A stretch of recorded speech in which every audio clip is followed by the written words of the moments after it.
todos y a todas. Bienvenidos al primer encuentro clave del año. Mi nombre es Nuria Bello, soy integrante del Departamento Jurídico y moderadora de esta webinar. Como sabéis, hoy vamos a charlar sobre las principales novedades y las principales implicaciones de la nueva reforma laboral. Y para ello contamos con Noelia Martínez Vieito.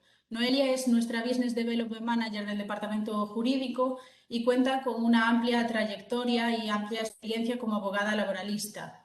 Dicha experiencia le ha situado en el top 3 de los mejores abogados laboralistas de Galicia y en el puesto 16 de España, según el ranking de Mérita Legal. Os emplazo a trasladarle cualquier cuestión o pregunta que queráis a través del chat durante toda la ponencia, toda su intervención, ya que una vez que finalice la misma se las podemos trasladar para que nos las resuelva. Asimismo, os facilitaremos además su correo electrónico por si quisieseis trasladarle alguna duda o cuestión de manera más particular o individualizada. Aprovecho además para deciros que a la finalización de la ponencia se os enviará la presentación que va a utilizar Noelia y sin más dilación te doy paso. Cuando quieras, Noelia. Gracias, Nuria. Buenos días a todas y todos. En primer lugar, pues aprovecho este encuentro para felicitaros para todos cargado de ilusión y de éxitos. Bueno, pues como decía mi compañera Nuria, este es el primer encuentro clave del año 2022, que como no podía ser de otra manera, pues tiene como temática y como tema abordar los principales aspectos de la nueva reforma laboral, que como bien todos conocéis, pues ha entrado en vigor el día 31 del año 2021. Pues bien, intentaremos arrojar algo de luz sobre los aspectos fundamentales de esta nueva norma, ¿vale? de la nueva regulación de las relaciones laborales y de todos los cambios que se han operado a través de este Real Decreto Ley 32/2021. Os voy a compartir la presentación que he preparado para que todos podamos verla a la vez que la vamos comentando. Bueno, en primer lugar, quería deciros que ya ha habido varios artículos, todos hemos podido acceder a unas primeras aproximaciones que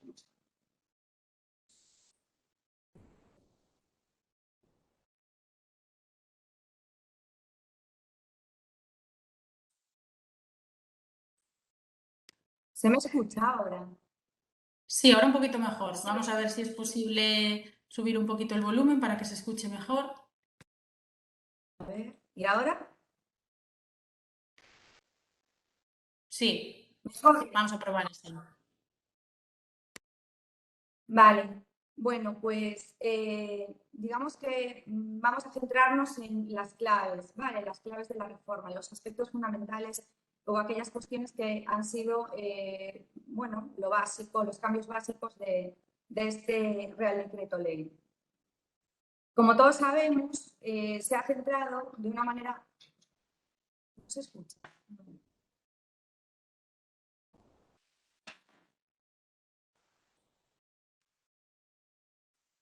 Disculpad, ¿eh?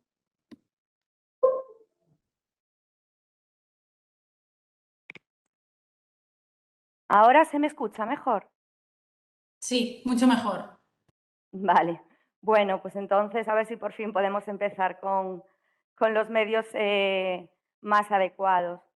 Bueno, como os decía, la reforma laboral aborda, bueno, fundamentalmente 4 aspectos básicos o 4 cambios que son los de mayor entidad. Por una parte, tiene como objetivo fundamental, la mayor parte del texto normativo se centra en conseguir ese objetivo básico, que es reducir la temporalidad.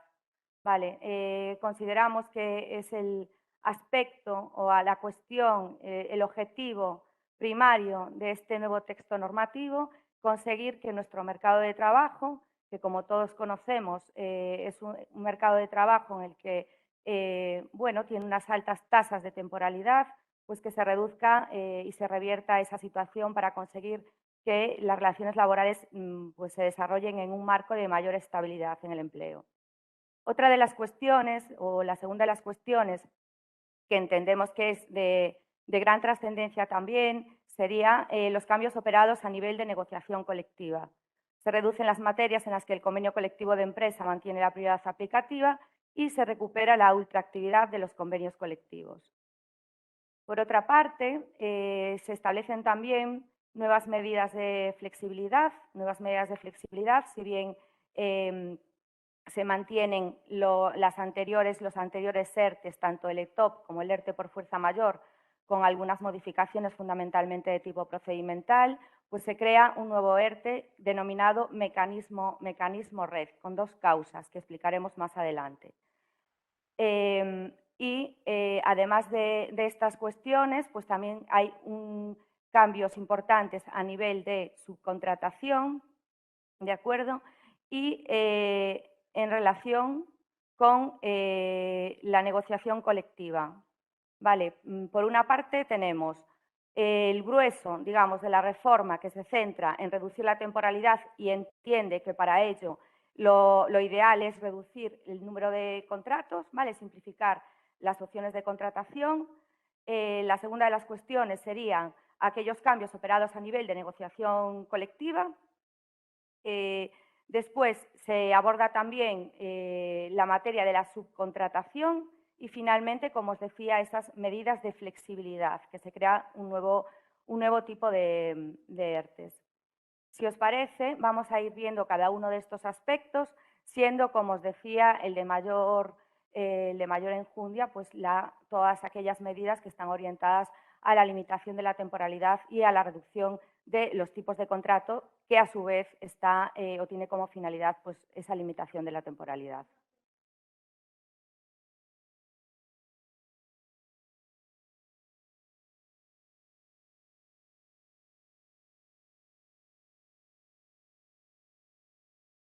Un segundo, que me dicen que no se escucha nuevamente.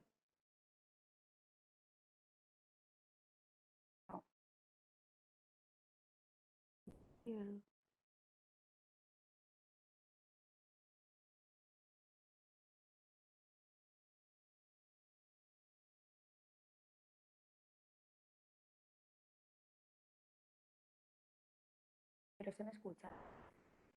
Vale.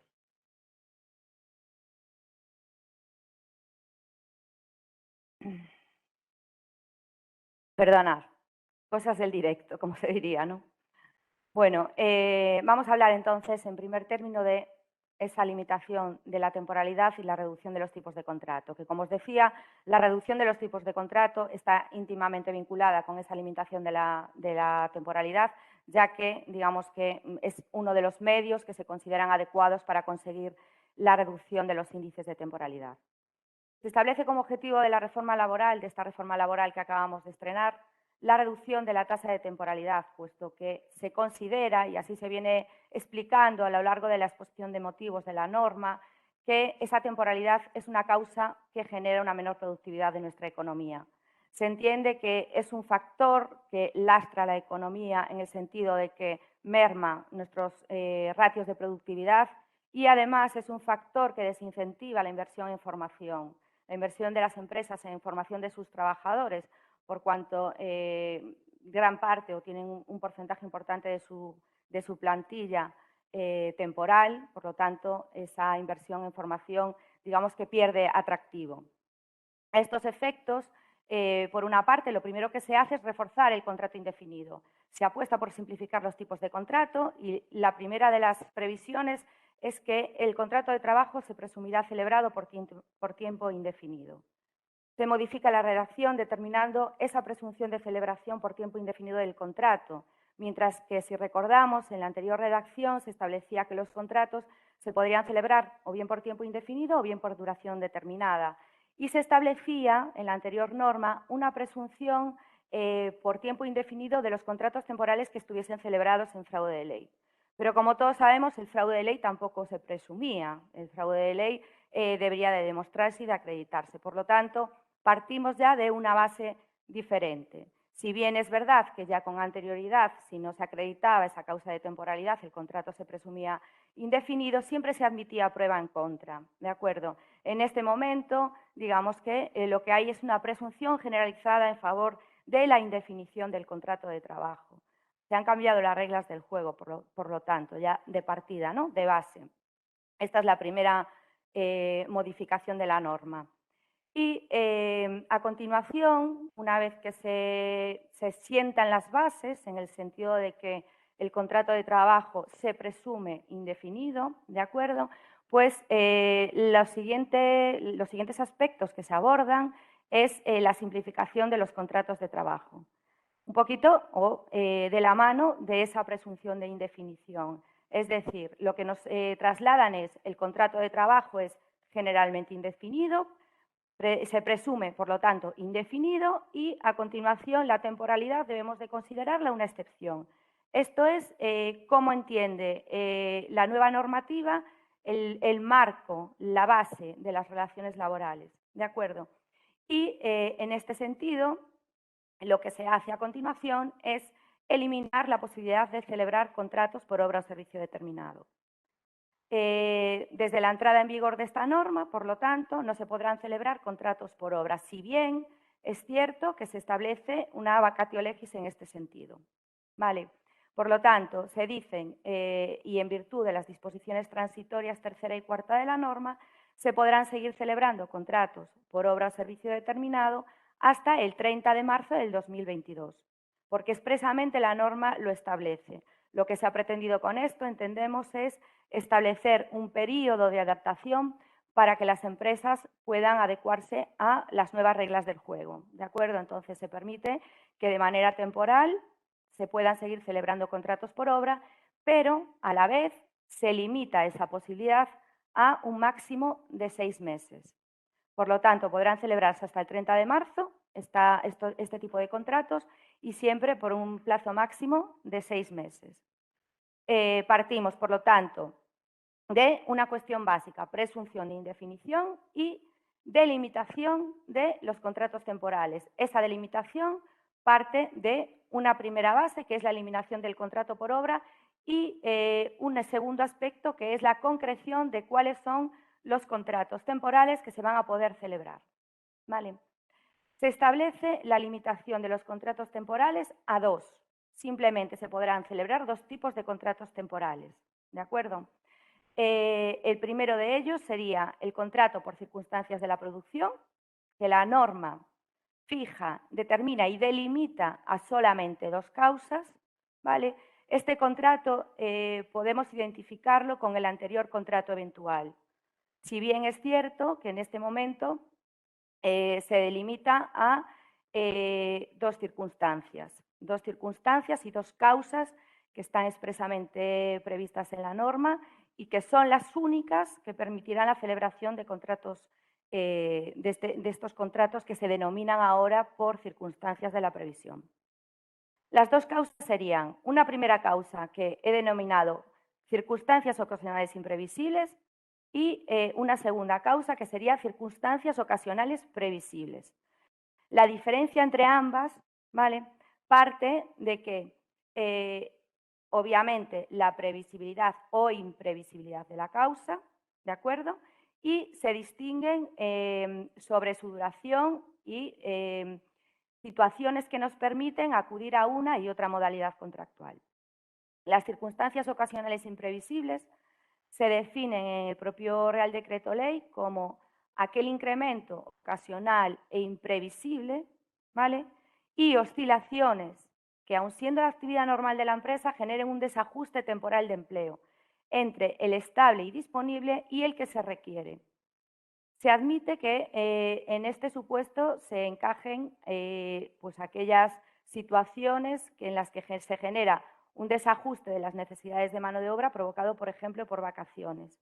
Vale, esta causa de contrato y este contrato es el que se asimila, como os decía, al contrato denominado anteriormente el contrato eventual por circunstancias de la producción, porque las causas que nos van a permitir justificarlo son similares. Está pensado para aquellas situaciones en las que La plantilla estable, que como os decía, plantilla estable, contrato indefinido es la regla general y está pensado para aquellos momentos, aquellos picos de producción, incrementos de la demanda que tienen que ser imprevisibles, provocan que nuestra mano de obra estable, ¿vale? Y con la que se cuenta con normalidad, resulta que en un momento puntual, ¿vale?, en un momento determinado dentro de nuestra actividad y dentro del desarrollo de nuestro negocio, no es suficiente para atender a la situación productiva y a la demanda de los productos pues en un momento determinado. Tiene que ser imprevisible. Pues, precisamente, como os comentaba, ¿no?, cuando se produce un determinado pico de producción o un incremento de la demanda, pero insisto, debe de ser una situación imprevisible, no cíclica, no previsible, no un incremento de necesidad de mano de obra que pudiéramos de alguna forma saber que se va a producir, ¿vale? No está pensado para esas situaciones que puedan ser cíclicas o más o menos previsibles, sino para pues esos momentos en los que por una situación, por un exceso de pedidos, por una sobrecarga de la demanda de nuestros productos, se produce una situación en la que nuestra mano de obra estable no es suficiente, ¿de acuerdo? Este contrato tiene una duración máxima de 6 meses, ¿vale? Y se puede ampliar hasta un año, en virtud de lo que se establezca en la negociación colectiva, siempre y cuando el convenio colectivo del sector lo prevea, ¿vale? Esa posibilidad de que se amplíe hasta como máximo un año. Y se puede prorrogar por una vez, lógicamente, siempre dentro de ese límite máximo, el que sea los 6 meses o el que se permita hasta un año dentro de la previsión que el convenio establezca. La otra causa para poder formalizar este contrato por circunstancias de la producción sería la que responde a circunstancias ocasionales previsibles, ¿vale? Circunstancias ocasionales previsibles que tienen que ser de una duración reducida y delimitada, ¿vale? Una duración máxima se establece la norma de 90 días por año, 90 días por año natural y que no pueden ser continuados, ¿vale? Se dice además que con independencia del número de personas trabajadoras. Esto nos puede generar varias dudas interpretativas, ¿vale?, en el sentido de si esa duración máxima de 90 días es o está pensada para que se pueda contratar como máximo a una persona durante 90 días a lo largo del año o son 90 días en total. Es decir, se pueden plantear dudas interpretativas del tipo si yo contrato a 90 personas un día, si ya he cubierto esta posibilidad de celebrar este contrato o si son 90 días en los que yo puedo celebrar diferentes tipos de contratos con independencia del número de personas trabajadoras. Bueno, entiendo que le hemos dado vueltas todos a la posible interpretación de esta limitación de los días en los que se pueden celebrar este tipo de contratos. Consideramos que puede referirse al número de trabajadores, pero también es verdad que puede estar referido al número de días, ¿vale? En total, 90 días en el año natural de manera interrumpida y con independencia de las personas que yo vaya necesitando en cada uno de esos como máximo 90 días, ¿no? Son cuestiones comunes a ambos contratos, la exigencia de que se tiene que especificar en el contrato la causa que lo motiva, las circunstancias concretas que lo justifican y además la conexión con la duración prevista. Es decir, si celebramos estos contratos, debemos de indicar en el propio contrato de trabajo cuál es la causa y las circunstancias concretas que lo motivan. Como os decía, si se trata de la primera de las causas, ocasionales e imprevisibles, pues habrá que hacer constar en ese contrato de trabajo. De alguna manera, como también debíamos de hacerlo constar con el antiguo contrato eventual, cuál es el motivo que provoca esa necesidad de contratación temporal de un mayor volumen de mano de obra que no podemos cubrir con nuestros trabajadores estables, cuál es ese motivo, cuál es el exceso de pedidos, cuál es la demanda, cuál es la circunstancia concreta que ha provocado esa necesidad. Me estoy refiriendo a la primera de los motivos, imprevisible de mano de obra, ¿vale? Y además se debe de establecer o se debe de explicar por qué se concierta ese contrato con la duración. Es decir, si nosotros queremos celebrar un contrato con una, dos, o las personas trabajadoras, el número de personas trabajadoras que sea, pues por ejemplo, durante un mes, se debe de hacer constar en el contrato, ¿vale? La causa y por qué creemos que es necesario un mes para cubrir esa causa imprevisible. Lo mismo en el supuesto de que se trate de circunstancias ocasionales previsibles. Debemos de decir cuál es la causa y por qué consideramos que se cubre con un día, 2 días, una semana, etc. No sé si se ve la diferencia entre las dos, creo que, bueno, he intentado explicarla, pero con ejemplos, como siempre, pues lo podemos entender todos mucho mejor. Como ejemplo de la primera modalidad, pues lo que os decía, pues nos dedicamos a confeccionar ordenadores, ¿vale? Y resulta que, por lo que sea, que tenemos aquí un claro ejemplo que ha provocado un incremento en la demanda de ese tipo de productos, ¿no? Como fue la necesidad de que muchos trabajadores se fuesen a teletrabajo. Bueno, pues se justificaría como una causa, una circunstancia ocasional imprevisible que de repente pues, una compañía mande a 100 trabajadores a teletrabajo y me haga un pedido a mí, que los fabrico, que era imprevisible, ¿vale?, que genera que yo no pueda realizar o dar servicio a ese cliente con mis trabajadores con contrato estable y eso justifica la realización de ese contrato por circunstancias de la producción ocasionales e imprevisibles.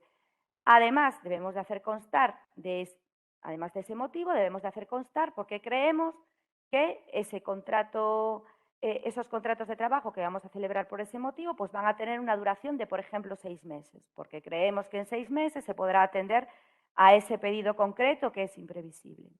Un ejemplo de circunstancias ocasionales previsibles.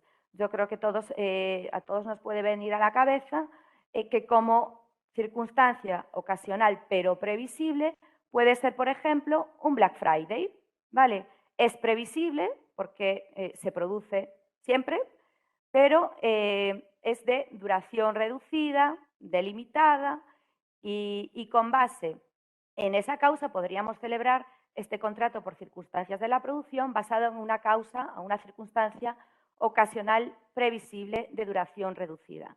Pues bien, en el contrato de trabajo habría que hacer constar no solo la causa y la circunstancia concreta que lo justifica, sino también la conexión de esa causa con la duración del contrato. Si, por ejemplo, estamos hablando de una actividad de comercio, pues nos permitiría justificar, bueno, en función del volumen de mercancías que nos ocasionase ese Black Friday, pues contratos de 5 días, de 7 días, de 10 días, etcétera. Pero no solo hay que justificar y hacer constar en el contrato de trabajo la causa, sino que no podemos olvidar que también se exige que se ponga en relación el motivo que da lugar a la realización de ese contrato con la duración prevista para el mismo. Vale. Por otra parte, tenemos que tener en cuenta que expresamente en la norma se rechaza la posibilidad de que se identifique como causa la realización de trabajos en el marco de contratas, cuando se trata de la actividad habitual. Todos recordaremos que al amparo de la anterior normativa se acudía con frecuencia al contrato temporal por obra o servicio determinado, ¿vale? Justificándolo o partiendo como causa del mismo la realización de trabajos en el marco de contratas. En relación con esto, por una parte, lo que se ha hecho es eliminar, como ya os he expuesto, el contrato por obra o servicio determinado, pero se da un paso más y se deja constancia expresa de que la realización de unos determinados trabajos o servicios dentro del marco de una contrata no se va a poder considerar como causa justificativa para la realización de este contrato, siempre que se trate de la actividad habitual. lo cual no quiere decir que una empresa que se dedica a la prestación de servicios no pueda realizar este tipo de contratos, pero no podrá justificar como causa el encargo del tercero, ¿vale? Y a la finalización de los mismos se mantiene la indemnización de 12 días de salario por año trabajado, que es la que se venía abonando ya anteriormente en el supuesto de celebración de contratos eventuales, contratos temporales eventuales. Bueno, el segundo contrato que se admite, el segundo contrato temporal que se admite en la norma es el contrato que se denomina por sustitución de la persona trabajadora. Digamos que se unifican en una única modalidad contractual dos causas. Una, pues, debido a cuestiones productivas o de necesidad temporal de mano de obra, que como os decía, se equipara o podemos compararlo, ¿no?, con el anterior contrato eventual, y dentro de la misma modalidad contractual se admite como causa para la celebración del contrato la sustitución de una persona trabajadora, de una persona, digamos, con estabilidad. Este contrato, bueno, nos recuerda a todos al anterior contrato por interinidad, se simplifica, pero en realidad se mantienen algunas de las causas tanto del anterior eventual como del anterior contrato por interinidad. Y nos dice la norma que está basado en tres causas. La primera de ellas sería sustituir a una persona con derecho a reserva de puesto, ¿vale? En este caso se establece en la norma un cambio que, bueno, que al final pues, las leyes tratan un poco, se intenta, ¿no?, dar respuesta a las necesidades y a lo que ya se venían planteando cuando se celebraban los anteriores contratos de interinidad para sustituir a personas trabajadoras, era la posibilidad de que esa persona que va a sustituir a la que va a estar ausente se pudiese incorporar con cierta antelación, ¿no? Un poco, a ver, para pues, básicamente poder pasar el testigo. Esta es la finalidad, esto es lo que de alguna forma se venía demandando, ¿no?, como forma lógica de sustituir a una persona que va a estar ausente, que la persona que la va a sustituir pues pueda recibir el testigo de la que va a estar ausente. Y entiendo que por este motivo se hace o se recoge expresamente en la norma que se pueda incorporar antes de que la persona sustituida sea ausente y como máximo 15 días antes. Se debe de especificar o se exige que se especifique en el contrato la persona que va a ser sustituida y también cuál es el motivo o la causa de esa sustitución. Vale. Se admite también este contrato para completar la jornada reducida de otra persona trabajadora, ¿vale? Y se dice que siempre que esa reducción tenga una base legal o convencional. Con esto, básicamente, lo que se está planteando es que se pueda utilizar este tipo de contratos para sustituir a personas pues, que se reducen la jornada por causa, por guarda legal, por cuidado de mayor, etcétera, ¿no? Que siempre que esa reducción tenga una causa legal o esté prevista en el convenio colectivo. En caso contrario, no se admitiría. Si, por ejemplo, esa reducción es de mutuo acuerdo porque se produce un cambio en el tipo de contrato que pasa a ser a tiempo parcial cuando lo era a tiempo completo, en ese supuesto no estaría previsto, puesto que sería un acuerdo individual entre empresa y trabajador y no con base en una causa legal o establecida en el convenio. Nuevamente se tiene que especificar en el contrato el nombre de la persona sustituida y también cuál es la causa de esa sustitución. Se permite también la celebración de este contrato de trabajo para la cobertura temporal de un puesto de trabajo durante un proceso de selección o promoción, siempre y cuando ese proceso de selección o promoción tenga como finalidad la cobertura definitiva mediante un contrato fijo. ¿De acuerdo? Se prevé que se pueda celebrar este contrato, se puede contratar a una persona que de manera temporal cubra un puesto, siempre que se esté promoviendo la cobertura mediante un contrato estable de ese puesto de trabajo, ¿vale? Y en este supuesto se establece una limitación máxima de duración de 3 meses. Vale. En relación con la simplificación de los contratos, digamos que los cambios de mayor enjundia están en lo que acabamos de comentar, ¿vale? Que tienen como finalidad reducir esa temporalidad. Por una parte, partiendo de esa presunción en favor del contrato indefinido y luego minimizando o acotando de una manera bastante específica la posibilidad de celebrar esos contratos temporales que acabamos de comentar. Se elimina el contrato por obra y se especifican y concretan de una manera muy precisa y muy limitada cuáles son aquellas causas o aquellos motivos que permitirían realizar esos contratos temporales. Pero además de ello, la norma tiene como finalidad pues conseguir una simplificación de los tipos de contrato, reducir el número de contratos, ¿vale? Y para ello lo que hace es también modificar los contratos formativos. Si recordamos, antes teníamos el contrato para la formación y el aprendizaje, que como todos sabemos no ha tenido mucha virtualidad práctica porque requería pues, una serie de trámites ante el Servicio Público de Empleo que hacía que en la práctica pues, no fuese muy operativo acudir a esa modalidad contractual, ¿no? Y en este momento lo que se pretende es simplificar de alguna manera pues la posibilidad de compatibilizar la formación y el trabajo por medio del contrato denominado de formación en alternancia. ¿Vale? Este contrato está dirigido a personas que no cuentan con la cualificación profesional reconocida por titulaciones o certificaciones que capacitan para el ejercicio de la vida laboral y lo que permite, digamos que lo que está en la base de este contrato es que las personas trabajadoras puedan compatibilizar el desempeño del trabajo, estar en vida laboral activa con la formación. ¿Vale? Por lo tanto, con independencia del tipo de formación que se vaya a desarrollar, se permite la celebración de este tipo de contrato para que se consiga que, bueno, pues, una capacitación y una cualificación profesional de las personas trabajadoras que pueda ser compatible con el desempeño de un trabajo.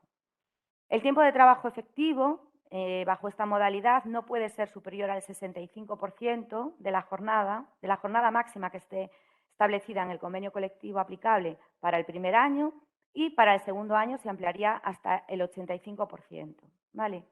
Se establece que si se acude a este tipo de contrato no se puede fijar un periodo de prueba, ¿vale? Y además se completa con otras limitaciones, como la realización de horas complementarias. No se podrían realizar horas complementarias, ni tampoco trabajo nocturno, ni trabajo a turnos, ¿vale?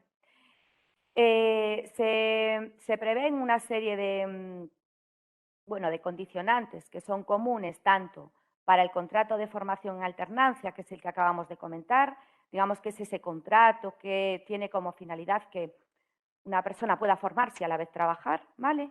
Y para el contrato formativo para la obtención de la práctica profesional adecuada al nivel de estudios. Este es el que podemos, de alguna manera, equiparar al denominado anteriormente contrato en prácticas.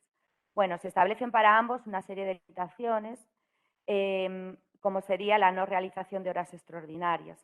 Y en relación con la retribución, pues también se fija en la norma la misma para ambos tipos de contrato. ¿Vale? La retribución, tanto en el contrato de formación en alternancia como en el contrato formativo para la obtención de la práctica profesional adecuada al nivel de estudios con el que ya cuente la persona trabajadora, se prevé que el salario no puede ser inferior al 60% el primer año y 75% el segundo año, con respecto al fijado en el convenio colectivo aplicable para su grupo profesional nivel retributivo. Y añade la norma, en proporción al tiempo de trabajo. ¿Vale? En ningún caso podrá ser inferior al SMI. ¿Esto qué quiere decir? Se establecen varios límites. Primero, no puede ser inferior al SMI, ¿vale? Y el segundo de los límites es que no puede ser inferior al 60% primer año, 75% segundo año, respecto al fijado en el convenio colectivo para su grupo y nivel. ¿De acuerdo? Entonces, Vamos a las tablas del convenio colectivo y tenemos claro que ni por debajo del SMI, ni por debajo del 60 el primer año, ni por debajo del 75 el segundo año.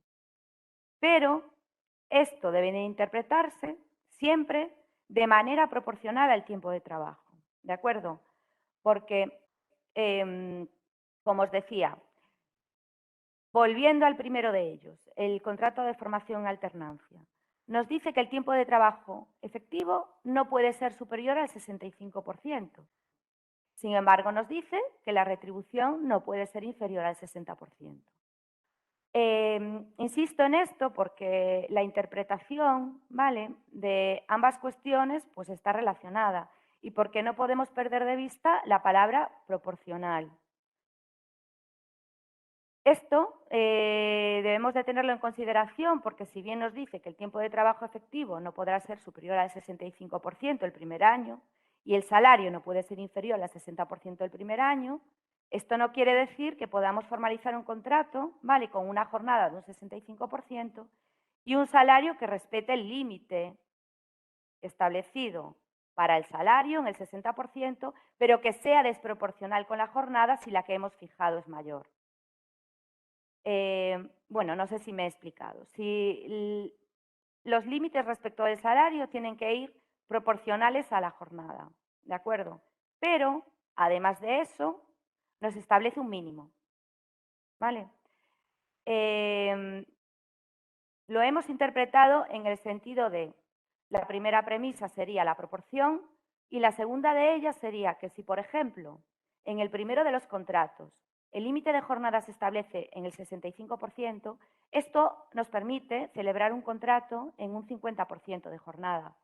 Pero, sin embargo, no podremos pagar por debajo del 60%, porque tenemos ese límite salarial, ¿de acuerdo? Es verdad que todas estas cuestiones pueden ser y serán, lógicamente, objeto de interpretación, pero a mí lo que me interesa es llamaros la atención sobre los temas más prácticos a tener en cuenta, ¿de acuerdo? Y este tipo de cuestiones es las que nos planteamos una vez que nos ponemos y vamos a celebrar este tipo de contratos. Por lo tanto, el contrato de formación en alternancia, si bien puede de alguna forma recordarnos al contrato para la formación, pues lo cierto es que se simplifica, se obvian toda aquella tramitación que había que realizar con el Servicio Público de Empleo. Es un contrato que se puede realizar con cualquier persona que esté realizando su formación profesional y llevando a cabo estudios, ¿vale? Y no tiene más limitaciones que las que acabo de comentar sobre la jornada, el salario, que no se puede establecer periodo de prueba y que no van a poder realizar ni horas complementarias, ni extras, ni trabajo nocturnos, ni a turnos, ¿no? Bueno, de alguna forma se pretende facilitar y parece que tiene visos de que pueda ser así, ¿no?, la realización de contratos de trabajo con las personas que estén realizando pues una formación, ¿no?, una capacitación profesional. El segundo de los contratos formativos es el contrato formativo para la obtención de la práctica profesional adecuada al nivel de estudios que ya tenga la persona con la que se va a celebrar ese contrato formativo, y se establece que se podrá concertar en los 3 años siguientes a la finalización de los estudios, ¿vale? Como recordáis, anteriormente se podía celebrar hasta 5 años y ese plazo de 5 años se mantiene en esta nueva regulación solamente para las personas con discapacidad. El contrato tendrá una duración de entre 6 meses y 1 año, ¿vale? Esta duración se puede modificar en los convenios colectivos que sean de aplicación a cada sector, pero siempre dentro de estos límites, ¿vale? El convenio puede establecer una duración de entre 6 meses y 1 año, pero no podrá establecer una duración de menos de 6 meses ni de más de 1 año. Podría decir 9, podría decir 10, se puede regular convencionalmente, se deja ese margen a la negociación colectiva, pero dentro de estos límites. Y en este supuesto sí que se puede fijar un periodo de prueba. Un periodo de prueba que la norma establece y delimita en como máximo 1 mes. ¿De acuerdo? En este Real Decreto se hace también una nueva regulación del contrato fijo discontinuo, ¿vale? Se dice en la propia exposición de motivos de la norma que la intención de esta nueva regulación es eliminar la distinción entre el contrato fijo periódico y el fijo discontinuo. Y ello en consideración a que ambos tienen el mismo tratamiento desde un punto de vista de cobertura de protección social. Se establece un único régimen común. Todos recordamos que estas dos modalidades de contrato, pues a nivel de protección en materia de desempleo, pues tenían el mismo tratamiento. Por lo tanto, sí que es verdad, entiendo que tiene lógica, ¿vale? La motivación de la simplificación en una única modalidad de aquella regulación que estaba dividida, ¿vale? Cuando pues eso, el tipo de contrato prácticamente en la práctica pues, tenía dos modalidades, pero era muy similar, ¿no?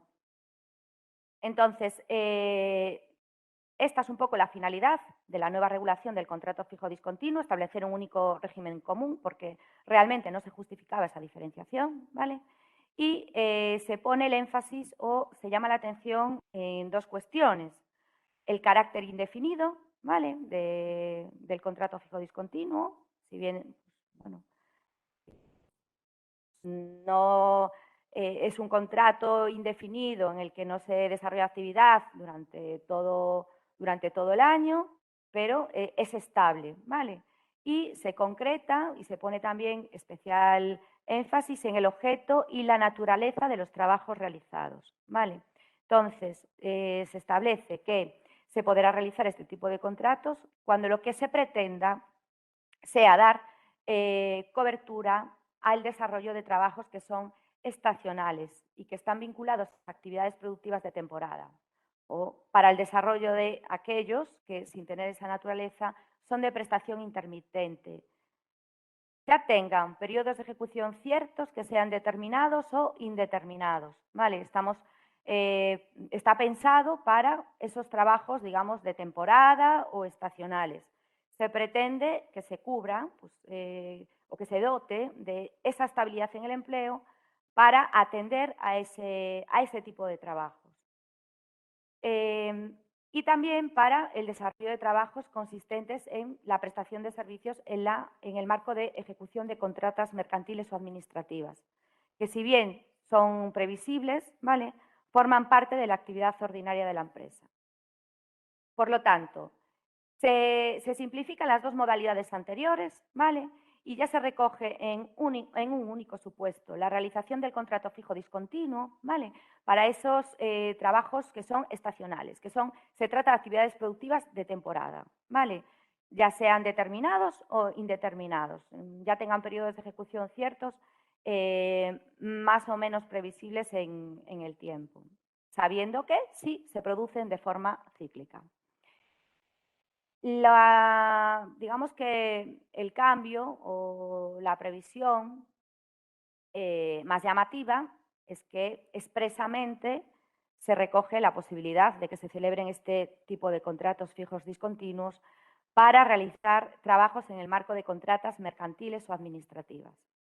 Si recordáis, hace un momento, cuando hablábamos de los nuevos contratos temporales para atender a circunstancias de la producción y hablábamos también de la eliminación del contrato por obra, os decía que tradicionalmente en el marco de la ejecución de las contratas mercantiles o contratas administrativas, se había venido acudiendo al contrato por obra que se justificaba o que justificaba su causa en el marco de la ejecución de esa contrata, precisamente. Era ese encargo del cliente o esa ejecución del contrato administrativo lo que permitía dotar de causalidad al contrato por obra. Pues bien, nos han dicho, el contrato por obra no existe, ¿vale? A continuación nos dicen también, cuando se regulan los contratos temporales por circunstancias productivas, no sirve como causa para la realización de estos contratos por causas productivas una contrata mercantil o un contrato administrativo. Por lo tanto, se nos veta la posibilidad de realizar contratos por obra, porque ya no existen, y de realizar contratos temporales en esta nueva modalidad, justificándolos en esa contrata mercantil o en esa contrata administrativa. Sin embargo, a la hora de desarrollar el contrato fijo discontinuo, aquí se nos da la opción, se permite, se considera como causa, ¿vale?, para celebrar este contrato fijo discontinuo, esa contrata mercantil o ese contrato administrativo. Aquí sí nos dicen que, aun siendo actividad ordinaria de la empresa, podemos realizar contratos fijos discontinuos para dar servicio a esos contratos, a esos encargos de nuestros clientes, a esas contratas mercantiles y a esas contratas administrativas. Pero ojo, también nos añaden una limitación, nos dicen que cuando sea la causa de ese contrato fijo discontinuo o el motivo de la celebración de ese contrato fijo discontinuo esté pensado para realizar los trabajos dentro del marco de las contratas, los periodos de inactividad solamente se podrán activar, digamos, entre subcontrataciones. ¿De acuerdo? Lo que se pretende con esto, entendemos y así lo interpretamos, es dotar de estabilidad en el empleo a esa plantilla que tenía relación, con la que se suscribían contratos de trabajo, fundamentalmente por obra o servicio determinado, amparados o justificados en la ejecución de esa contrata. Pues ahora lo que nos dicen es que si esa es la actividad, si ese es el negocio, si de esa forma estamos operando como compañía, la modalidad contractual a la que debemos de acudir es el contrato fijo discontinuo. Esa plantilla tiene que tener estabilidad por medio de este contrato, pero siendo conocedores de que, bueno, esa actividad que están vinculadas a contratas mercantiles o administrativas fluctúa, podría, pues eso, cubrirse con esta modalidad de contrato, justificando los periodos de inactividad entre contratas. Finaliza una contrata, el trabajador pasa a inactividad, empieza otra contrata y el trabajador vuelve a periodo activo dentro de su contrato fijo discontinuo, que recordemos que es un contrato indefinido, un contrato estable. Y simplemente se añade una limitación de que esa inactividad entre contratas podrá durar como máximo 3 meses. Si tuviese una duración mayor, la compañía debería de acometer algún tipo de medida, no ya coyuntural, sino estructural y definitiva, ¿vale? Se prevé también expresamente que se puede celebrar el contrato fijo discontinuo para ceder por una ETT a un trabajador. Pues bien, sobre esto sí que debemos aclarar que, aunque expresamente la norma dice que se podrán contratar por una ETT a un trabajador con un contrato fijo discontinuo para ponerlo a disposición de una empresa usuaria, esto no nos puede llevar a pensar, ¿vale?, o no nos puede confundir en el sentido de que se puedan cubrir esas necesidades de la empresa usuaria, ¿vale?, con un contrato fijo discontinuo si la empresa usuaria tiene una necesidad que deba cubrir ella misma con contratos fijos discontinuos. Quiero decir, no se puede realizar un contrato fijo discontinuo para cubrir a una usuaria durante esos trabajos estacionales o vinculados a actividades productivas de temporada, ¿vale? Se puede contratar, lo que se permite es contratar mediante la modalidad de fijo discontinuo a un trabajador de ETT para ser cedido a empresa usuaria, pero no podemos olvidar que la puesta a disposición tiene que tener siempre naturaleza temporal. Esta previsión, en realidad, está pensada, bueno, y es que además la norma remite a la Ley de Empresas de Trabajo Temporal, que recordemos que nos dice que se podrán contratar trabajadores para acceder a una empresa usuaria en aquellos supuestos en que la empresa usuaria pueda contratar ella misma de manera temporal. Por lo tanto, no podemos obviar que la puesta a disposición tiene que ser temporal. ¿Qué sentido tiene esta regulación? Entonces, interpretamos y entendemos que lo que quiere decir es que la empresa de trabajo temporal podrá tener a trabajadores con contrato fijo discontinuo para ponerlos a disposición a diferentes empresas usuarias, pero siempre cubriendo necesidades temporales de esas empresas usuarias. El trabajador tiene estabilidad en el empleo respecto de la empresa de trabajo temporal, pero la puesta a disposición a cada una de las empresas a las que será destinado debe de ser temporal y debe de responder a una necesidad temporal de mano de obra. Se establece en la norma, a lo largo del texto, se dota de cierto protagonismo a la representación legal de los trabajadores, ¿vale? Y en este caso también se prevé que hay que informar a las personas trabajadoras y también a la representación legal de los trabajadores sobre la existencia de puestos vacantes de carácter fijo discontinuo para que puedan realizar solicitudes de conversión conforme al convenio o a los acuerdos de empresa. En relación con los contratos fijos discontinuos, hay una previsión también a destacar, y es que expresamente se dice que los trabajadores fijos discontinuos tienen derecho a que su antigüedad se calcule teniendo en cuenta toda la duración de la relación laboral y no solamente el tiempo de servicios efectivamente prestados. En este sentido, nos preguntamos si esta previsión se establece a todos los efectos. Es decir, ¿está pensada la previsión de ese derecho a que su antigüedad se reconozca desde el principio y no solamente por el periodo de prestación, también a los efectos de calcular las indemnizaciones por despido, por ejemplo? Resulta dudoso, creo que todos conocemos que en relación con los contratos fijos discontinuos, ya el Tribunal Supremo había dictado jurisprudencia que venía a decir de manera muy resumida que los trabajadores fijos discontinuos tenían la antigüedad del primer alta, ¿vale? del inicio de la prestación de servicios, pero que, sin embargo, a efectos de indemnización por despido o cálculo de indemnización, no se tenían que tener en consideración los periodos de inactividad, ¿vale? Sí se reconocía la antigüedad desde el inicio a otros efectos, como puede ser, por ejemplo, a los efectos de cálculo de un plus de antigüedad, pero no a efectos de indemnización. Bueno, parece que al querer o establecerlo de manera expresa en la ley, se está pretendiendo que sea o que se extienda, ¿no?, a efectos indemnizatorios. Pero yo, y esto ya es una opinión interpretativa más o menos personal, creo que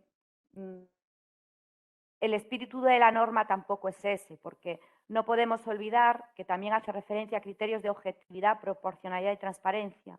Y si tenemos en consideración el criterio de proporcionalidad, creo que el cálculo de las indemnizaciones habría que realizarlo, o se puede defender la interpretación de que cabe realizarlo de conformidad con los periodos de prestación efectiva, para, de alguna manera respetar ese principio de proporcionalidad. Creo que me parece la interpretación más ajustada a derecho y al espíritu global de la regulación del contrato fijo discontinuo. Pero bueno, como os decía, al final estamos con ciertas dudas porque, lógicamente, hay cuestiones que se pueden interpretar de diferentes maneras porque la norma no es tan clara en este sentido, ¿no? Bueno, como os decía desde el principio, objetivo número 1 de esta reforma, todos lo tenemos muy claro: reducir los índices de temporalidad, conseguir una mayor estabilidad en la contratación de los trabajadores. Bueno, pues de la mano de ese objetivo, ¿vale?, además de presunción de indefinición del contrato de trabajo, además de simplificación de las modalidades contractuales y reducción, limitación y concreción de las causas de los contratos temporales, se establecen otras consideraciones que tienen la misma finalidad, que es reducir y limitar la temporalidad. Se reduce el límite de concatenación de los contratos temporales. Todos recordamos el artículo 15.5 del Estatuto de los Trabajadores, que además fue objeto de varias modificaciones, ¿no? Que establecía que los trabajadores que durante un periodo de 24 meses, en un periodo de 30 hubiesen estado ocupando, hubiesen estado trabajando en la misma empresa, mismo diferente puesto, grupo de empresas, luego se extendió también al mismo puesto. Bueno, ese límite de 24 meses en un periodo de 30, que tenía como consecuencia que el trabajador adquiriese la condición de trabajador indefinido, se reduce ahora a 18 meses en un periodo de 24. ¿Vale? Y además se amplía, por una parte el límite se reduce y por otra parte se amplía también a los supuestos de sucesión o subrogación empresarial, ¿vale? De conformidad a lo dispuesto legal o convencionalmente. Es decir, tanto si la sucesión o subrogación empresarial se produce en virtud del fenómeno sucesorio del artículo 34 del Estatuto, como si esa subrogación se produce por aplicación de las normas previstas en el convenio colectivo, en esos supuestos se aplica también el límite que ahora se reduce, de 18 meses en un periodo de 24. Bueno, además de todo esto, lo más destacable, aparte de la reducción del límite, bueno, se restan 6 meses, aparte de que se amplía supuestos de sucesión de empresas, subrogación empresarial, es muy importante la nueva limitación que se recoge respecto de esa concatenación de contratos, sucesión de contratos temporales. Y es la siguiente que vamos a comentar y es la de mayor relevancia a mi juicio. Y es que esa limitación se amplía al propio puesto de trabajo. ¿Vale?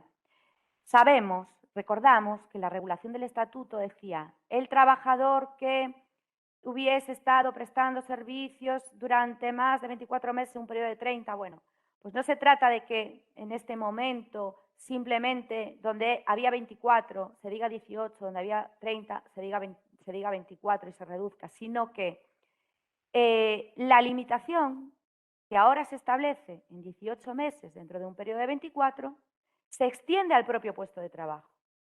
¿Esto qué quiere decir? Que dentro de una compañía, si se está cubriendo un puesto aún con diferentes personas trabajadoras durante un periodo de 18 meses con contratos temporales, si se supera ese límite de cobertura del puesto con distintas personas trabajadoras, incluso con distintas personas trabajadoras, la persona que esté ocupando el puesto de trabajo en ese momento adquiere la condición de indefinido. ¿De acuerdo? Si, por ejemplo, en una empresa, os pongo un ejemplo porque me parece que siempre es la forma más gráfica de ver estas cuestiones que nos generan tanta duda. Si yo como compañía, por ejemplo, tengo un puesto de mozo de almacén y lo he cubierto durante 6 meses con un trabajador que ha estado ocupando el puesto de mozo de almacén de manera temporal, con base a las causas. El contrato, además, está perfectamente justificado, tiene la causa amparado en causa lícita, no podemos hablar de fraude de ley, es correcto. Lo he cubierto 6 meses con un trabajador, lo he cubierto 3 meses con otro trabajador, lo he cubierto otros 6 meses con otro trabajador y así hasta que llega el mes 18. El mismo puesto de mozo de almacén que ha estado ocupado por diferentes personas, llegado el mes 18, la persona que ocupe ese puesto pasará a adquirir la condición de trabajador indefinido. ¿De acuerdo? Bueno, es importante que se tenga en cuenta porque los límites ya no se limitan a la concatenación de contratos de cada una de las personas trabajadoras. ¿De acuerdo? Lo que entiende la norma es que si un puesto de trabajo ha estado ocupado durante 18 meses en ese periodo de 24, por más que se hayan justificado varios contratos temporales, es un puesto de trabajo que debe de ser cubierto con una persona con un contrato estable. ¿Vale? Bueno, sabemos que se incluyen en este Real Decreto varias disposiciones transitorias y a los efectos del cómputo de estos 18 meses tenemos que tener en consideración la disposición transitoria quinta, que establece que lo previsto en la redacción de este Real Decreto, en la nueva redacción del artículo 15.5, será de aplicación a los contratos de trabajo suscritos a partir de la entrada en vigor de este Real Decreto. ¿Vale? Y en relación con los contratos suscritos con anterioridad, a los efectos del cómputo de los contratos, del periodo y del plazo previsto en el 15.5, se tomará en consideración solo el que estuviese en vigor a la entrada de este Real Decreto Ley. Bueno, realmente, en atención a que estamos hablando de que estamos hablando de un periodo de 18 meses, ¿vale? Estamos hablando de que se va a empezar a computar como primer contrato dentro de ese periodo de 18 meses, el que esté en vigor cuando entra en vigor este Real Decreto Ley. Realmente la mayor problemática derivada de la aplicación de esta nueva regulación probablemente no la veamos en el año 2022, sino en el año 2023. Pero bueno, es importante que tengamos en cuenta que esta limitación no solo reduce el periodo, no solo reduce ese límite, sino que está expresamente previsto también para supuestos de cobertura del propio puesto, aunque sea con distintas personas trabajadoras. Es un cambio de relevancia realmente. Otra cuestión o otras modificaciones que se establecen en la norma con la misma finalidad de conseguir reducir esa temporalidad, pues son, por una parte, la penalización en las cotizaciones para los contratos temporales de menos de 30 días, ¿vale? Todos los contratos temporales que tengan una duración inferior a 30 días van a tener un sobrecoste de cotización, ¿vale? Van a tener un sobrecoste de cotización que está fijado en 26,54 euros por contrato, con independencia de que el contrato dure un día, dure 3, dure 5, dure 29. En todos esos supuestos está establecido ese sobrecoste de cotización. Una fórmula más, otra consideración más, otra previsión más para desincentivar la contratación temporal y la contratación no solo temporal, sino de duración reducida.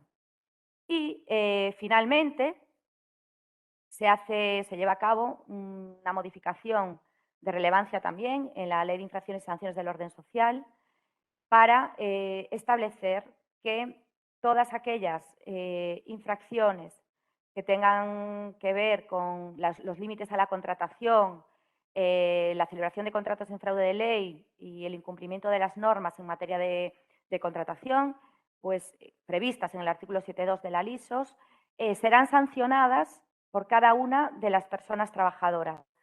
La sanción no se establece ya por empresa, sino por cada uno de los contratos, o cada una de las personas trabajadoras con las que se hubiesen celebrado esos contratos que no respetan la legalidad vigente.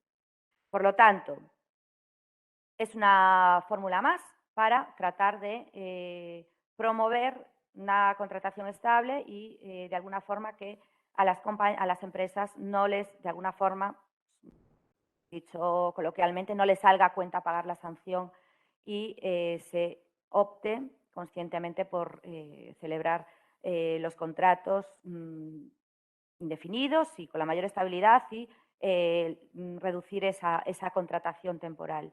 Además de establecer que las sanciones se establecerán individualizadamente por cada una de las personas trabajadoras, se incrementan los importes, ¿vale? Que pasan anteriormente en grado mínimo de 750, en grado máximo, la máxima era de 7.500.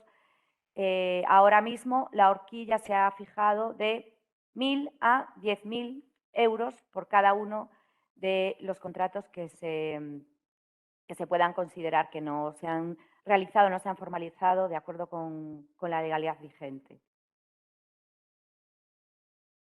Bueno, pues todo esto que acabamos de comentar, como os decía, es el foco, yo creo que es el foco de la reforma, es el objetivo número 1 de esta norma, conseguir revertir esas tasas de temporalidad, conseguir que el mercado de trabajo tienda a una mayor estabilidad, que se celebren, que los contratos que se celebren sean mayoritariamente indefinidos.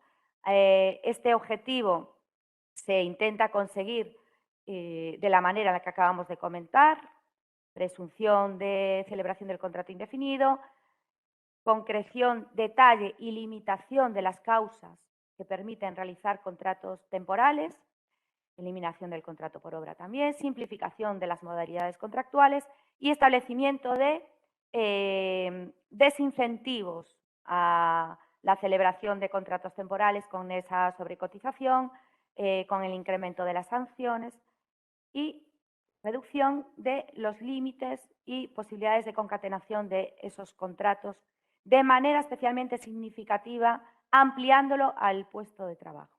Bien, entendemos que esta parte bueno, puede ser la modificación, no quiero decir estrella, pero sí por la que se ha hecho la apuesta más importante, ¿no? Digamos que es el objetivo número 1. Con esto empieza la exposición de motivos de la norma y por aquí se empieza a acometer las modificaciones. Pero es verdad que no se le puede restar importancia al resto de aspectos que se regulan, sobre todo en materia de negociación colectiva y sobre todo en materia de subcontratación. En cuanto a la negociación colectiva, se regulan dos cuestiones básicas. La primera de ellas es que se recupera, ¿vale?, se recupera la ultraactividad de los convenios colectivos. Se modifica el artículo 86 del Estatuto de los Trabajadores para establecer que si el convenio colectivo no se llega a denunciar, se prorroga de año en año. Si el convenio colectivo se denuncia, pues estará lo pactado en el convenio. Pero además se añade que durante las negociaciones para la renovación del convenio, en defecto de pacto, se mantendrá su vigencia. Y se establece que si las partes negocian durante un año y no se consigue un acuerdo, se debe de acudir a un procedimiento de mediación. Vale. Sí que hay que decir que, bueno, esto era una demanda de la parte social, de la parte sindical, que era una demanda que venimos todos escuchando prácticamente desde la anterior reforma laboral, de manera reiterada. La parte social, los sindicatos han reivindicado en materia de negociación colectiva las dos cuestiones que ahora se abordan, ¿vale? Por una parte, la ultraactividad de los convenios colectivos y, por otra parte, la prioridad aplicativa del convenio del sector frente al convenio de empresa. Respecto de la ultraactividad, efectivamente, podemos decir que prácticamente hemos vuelto a la casilla de salida, a la regulación anterior a la anterior reforma. La ultraactividad de los convenios colectivos de manera generalizada se mantendrán vigentes hasta que haya un nuevo convenio. Pero lo cierto es que, bueno, sin ánimo de restarle importancia, en la práctica la mayor parte de los convenios colectivos establecían como parte del acuerdo ese pacto de ultraactividad, ¿no? Porque de alguna manera las partes negociadoras entendían que dotaba de seguridad jurídica el mantener los convenios en ultraactividad.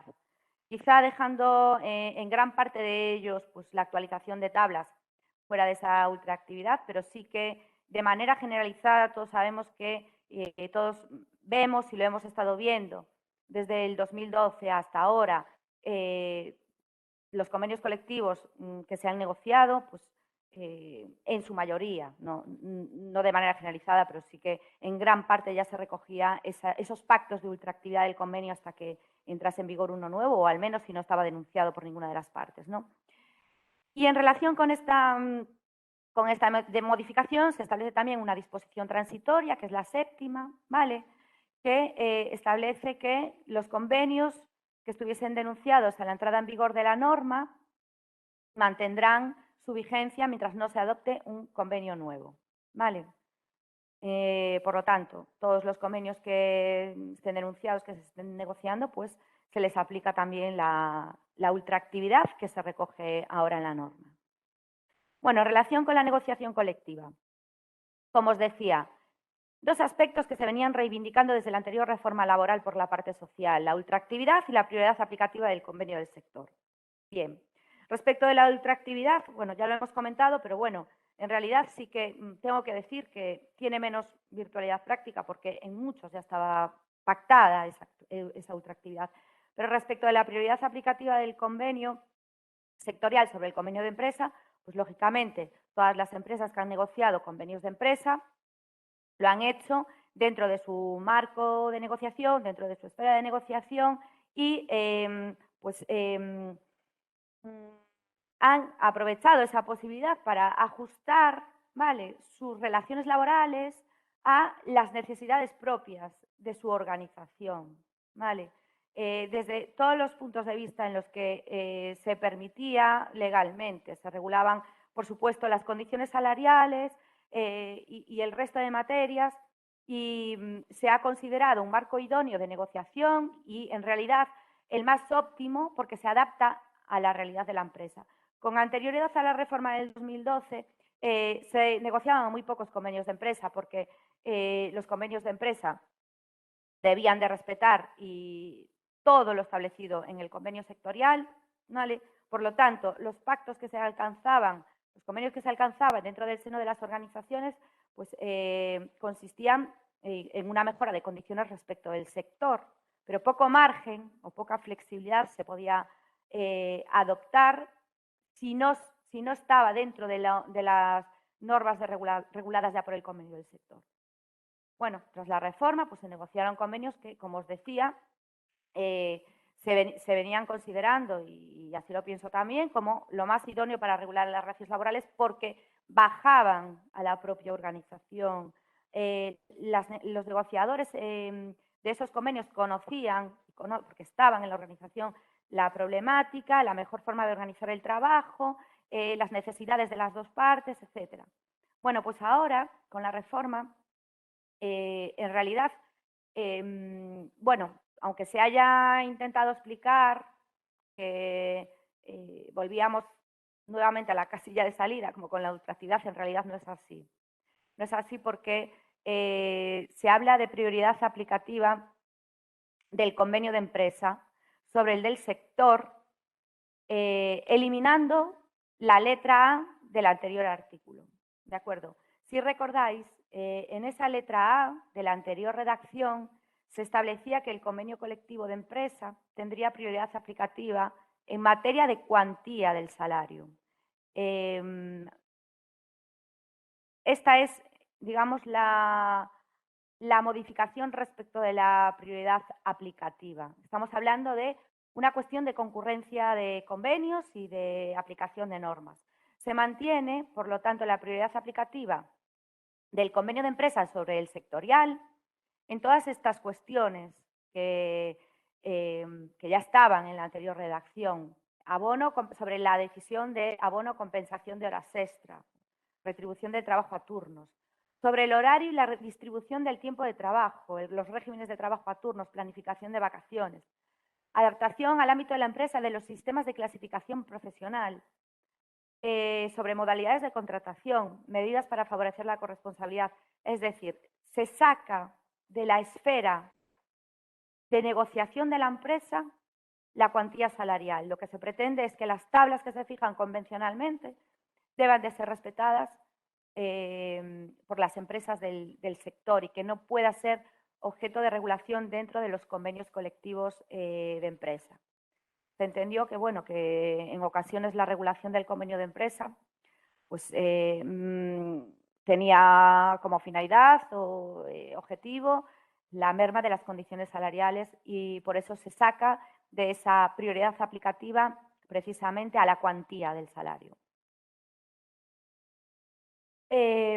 Bueno, otra de las cuestiones que se abordan, ya dejando un poco al margen el tema de la negociación colectiva, pero que también tiene íntima relación con los convenios colectivos, prioridad aplicativa de convenios, marco de negociación y sobre todo convenio de aplicación, es el impacto sobre la subcontratación. Se dice en la norma, en la exposición de motivos de la ley, se dice que se considera, ¿no?, que la externalización de servicios produce distorsiones relativas a un posible debilitamiento de las condiciones laborales de las personas trabajadoras.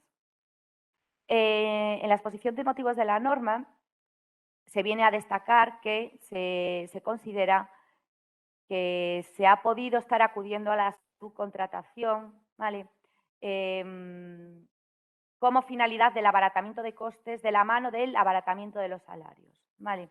Entonces, lo que viene a decir la norma, viene a justificar los cambios que se operan en el artículo 42.6, está muy relacionado con el 84.2, que es el que acabamos de comentar sobre la concurrencia de convenios, convenio aplicable, etcétera, que esto ha generado distorsiones que entienden que han podido conllevar un debilitamiento de las condiciones laborales de las personas trabajadoras en el marco de la realización de las subcontrataciones. Pues bien, para, en teoría, mitigar estos efectos, la norma lo que ha establecido es que el convenio colectivo de aplicación para las empresas contratistas y subcontratistas será el de sector de la actividad desarrollada en la contrata o subcontrata, con independencia del objeto social, forma jurídica, salvo que exista otro convenio sectorial aplicable de conformidad con lo dispuesto en el título 3. Esto es importante porque lo que nos viene a decir es que convenio de aplicación, el de la actividad desarrollada, ojo, hay una salvedad, y es que de conformidad con las reglas de concurrencia, pues, corresponde aplicar otro diferente. Y además se añade que cuando la empresa contratista o subcontratista cuente con un convenio propio, se aplicará este en los términos que resulten del artículo 84. Por lo tanto, como os decía, no se puede interpretar de manera individualizada. Todas y cada una de las previsiones deben de ser interpretadas en su conjunto. ¿Y esto a qué nos lleva? Esto nos lleva a concretar, definir y pensar cuál va a ser el convenio colectivo de aplicación en el marco de una subcontratación. Y tenemos que tener en cuenta varias normas. La primera de ellas es esta, que nos dice que el convenio de aplicación será el del sector de la actividad en la contrata. ¿Vale? Pero, ojo, nos dice, salvo que se cuente con convenio propio. Por lo tanto, en una contrata, si la empresa prestadora del servicio cuenta con convenio propio, en virtud de la propia previsión de este artículo 42.6, será el convenio propio el que tenga que aplicar. Pero a la vez nos añade, en relación con el artículo 84, acabamos de comentar el artículo 84. El artículo 84 nos decía que el convenio colectivo propio tendrá prioridad aplicativa sobre determinadas materias, pero no la tendrá respecto de la cuantía del salario. Por lo tanto, en esa situación se podrá mantener, ¿vale?, que el convenio de aplicación es el convenio colectivo propio, pero deberemos de respetar las tablas salariales del convenio. ¿De cuál? Nos preguntamos nuevamente. Del de sector de la actividad subcontratada. No el que se aplica a la empresa principal. Vale. Os quería comentar en relación con esto que ya con anterioridad a esta reforma existían en relación y en el marco de la prestación de servicios, en el marco de la subcontratación, existían ya tres líneas jurisprudenciales diferenciadas que lo que venían a decir era, la primera de ellas, digamos que era de máximos, y lo que venía a decir es que la empresa prestadora de un servicio, si viene a realizar la propia actividad del cliente, pues debería de respetar o debería de aplicar el convenio de aplicación del sector en el que está realizando el servicio.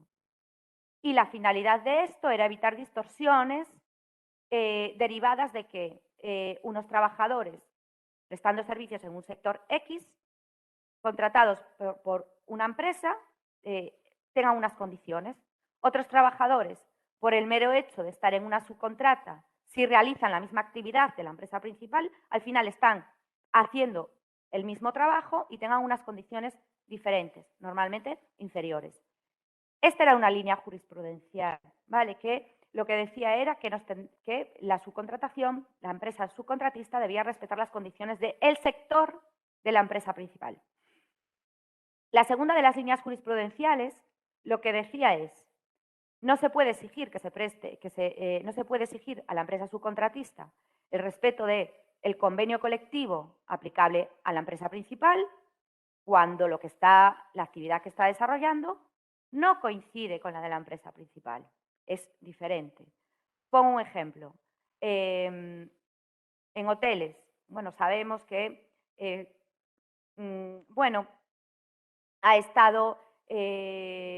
ha tenido bastante repercusión el movimiento de las Kellys, porque son personas que estaban prestando servicios o vienen prestando servicios a través de empresas de externalización o subcontratas y reivindicaban la aplicación de las condiciones previstas en los convenios colectivos del sector, de la empresa principal, ¿no? En relación con, siguiendo con este ejemplo, en la primera línea jurisprudencial directamente se exigía que se aplicase el convenio colectivo aplicable a la empresa principal, normalmente hostelería, convenio de hostelería. En la segunda línea, lo que viene a decir el Tribunal Supremo, sentencia de 11 de junio del año 2020, lo que viene a decir el Tribunal Supremo es: si la empresa subcontratista no se dedica a hostelería, ¿cómo le vamos a exigir que aplique el convenio de hostelería? Y además la actividad que está desarrollando no es la propia del hotel, por ejemplo, sino que es una actividad de limpieza. Lo que viene a decir es: si ustedes realizan una actividad de limpieza, deben de respetar el convenio colectivo de limpieza, aunque estén prestando servicios en un hotel, por ejemplo. Pues bien, en atención a esto, a esta línea jurisprudencial y en atención a la nueva redacción de la norma, entendemos, parece que el legislador ha adoptado o ha traspuesto, ¿vale?, a la regulación establecida en el Estatuto de los Trabajadores esta interpretación que en su momento había dictado el Tribunal Supremo. Acoge esta segunda de las tres. La última de las interpretaciones que os comento, pero que bueno, que entendemos que quizá ya no sea de aplicación en atención a la nueva regulación, es que contando la empresa subcontratista con un convenio colectivo propio, de ninguna manera cabe exigir la aplicación ni del convenio de la actividad ni del convenio de la empresa principal. Línea jurisprudencial que, por cierto, se encontraba debidamente fundamentada dentro de los ámbitos de aplicación de los convenios colectivos, porque las empresas de subcontratación no están representadas en las negociaciones ni de la empresa principal ni de la patronal de la empresa del sector de actividad que desarrollen. Al final se les está aplicando un convenio colectivo, se está aplicando un ámbito funcional y una negociación en la que no han estado representadas ni han participado, ¿vale? Es dudoso, es más que dudoso, o al menos yo lo considero así, que en ese momento era más que dudoso las dos primeras líneas jurisprudenciales que os acabo de comentar por este motivo. Pero lo cierto es que con la nueva redacción la primera norma será la aplicación del convenio colectivo del sector de actividad. Sin olvidar lo que os decía, salvo que haya un convenio propio y en el caso de que haya un convenio propio, teniendo en cuenta las previsiones del 84 que le resta prioridad aplicativa en cuanto a la cuantía del salario. ¿Vale? Como os decía, parece que se acogió la segunda de las líneas jurisprudenciales que hemos comentado. Por lo tanto, no estamos tampoco en un supuesto de equiparación total de condiciones de los trabajadores de la subcontrata a los trabajadores de la empresa principal. Bueno, esto en relación con las modificaciones operadas en materia de negociación colectiva y en materia de subcontratación y respecto de las interpretaciones que considero adecuadas del conjunto de las normas, ¿no? De la interpretación global de ellas. Finalmente, tenemos que hacer referencia a las medidas de flexibilidad, ¿vale? Otro de los aspectos fundamentales, el cuarto de los aspectos de mayor que se abordan en esta reforma está relacionado con esas medidas de flexibilidad, ¿vale? En relación, lo que se hace básicamente es mantener, por una parte, mantener los ERTE que ya estaban regulados, el ERTE top y el ERTE por fuerza mayor, y por otra parte se regula un nuevo tipo de medida de flexibilización que se denomina mecanismo red de flexibilidad y estabilización del empleo. Bueno, pues en relación con los ERTE, que ya estaban regulados, el ERTE top y el ERTE con fuerza mayor, lo cierto es que se mantienen, ¿vale? Los cambios que se operan respecto de estos ERTEs, los que ya, con los que ya contábamos, digamos, los cambios que se operan son sobre todo procedimentales, ¿vale? Son procedimentales y consisten en reducción de plazos. En la negociación sabemos, bueno, pues, de la información que se ha trasladado, que por una parte había cierta reivindicación de los sindicatos de endurecimiento de las causas y demás, y por parte de la patronal pues, se exigía una mayor flexibilidad, una más ágil gestión y tramitación de las medidas de flexibilidad que nos permiten, ¿no? que nos permiten el acudir a los ERTE. Bueno, pues al final en lo que se ha quedado es básicamente en un tema de procedimiento.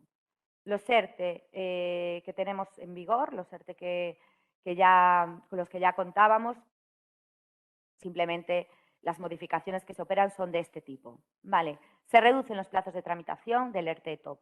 La comisión representativa tiene que constituirse, la comisión representativa de las personas trabajadoras tiene que quedar constituida en 5 días. ¿Vale? Siempre que el centro de trabajo cuente con representación legal de los trabajadores. En el supuesto de que no la hubiese, debe de quedar constituida en 10 días. Vale, se reducen los plazos. Si recordáis, eran 7 y 15. Ahora, pues 5 y si no hubiese representación de los trabajadores en alguno de los centros afectados, el plazo queda fijado en 10 días. Las empresas de menos de 50 personas en plantilla, el periodo de consultas, ¿vale? Se queda en, como máximo, 7 días, ¿vale? Y además se establece la posibilidad, que anteriormente no estaba prevista en la norma, de que se puedan prorrogar, que los ERTE ETOP se puedan prorrogar. Anteriormente, dejando al margen la multitud de normas COVID que se han ido sucediendo y que, bueno, son regulaciones específicamente pensadas para esa situación. Como bien recordaréis, los ERTE se negociaban por un periodo, el que fuese, de aplicación.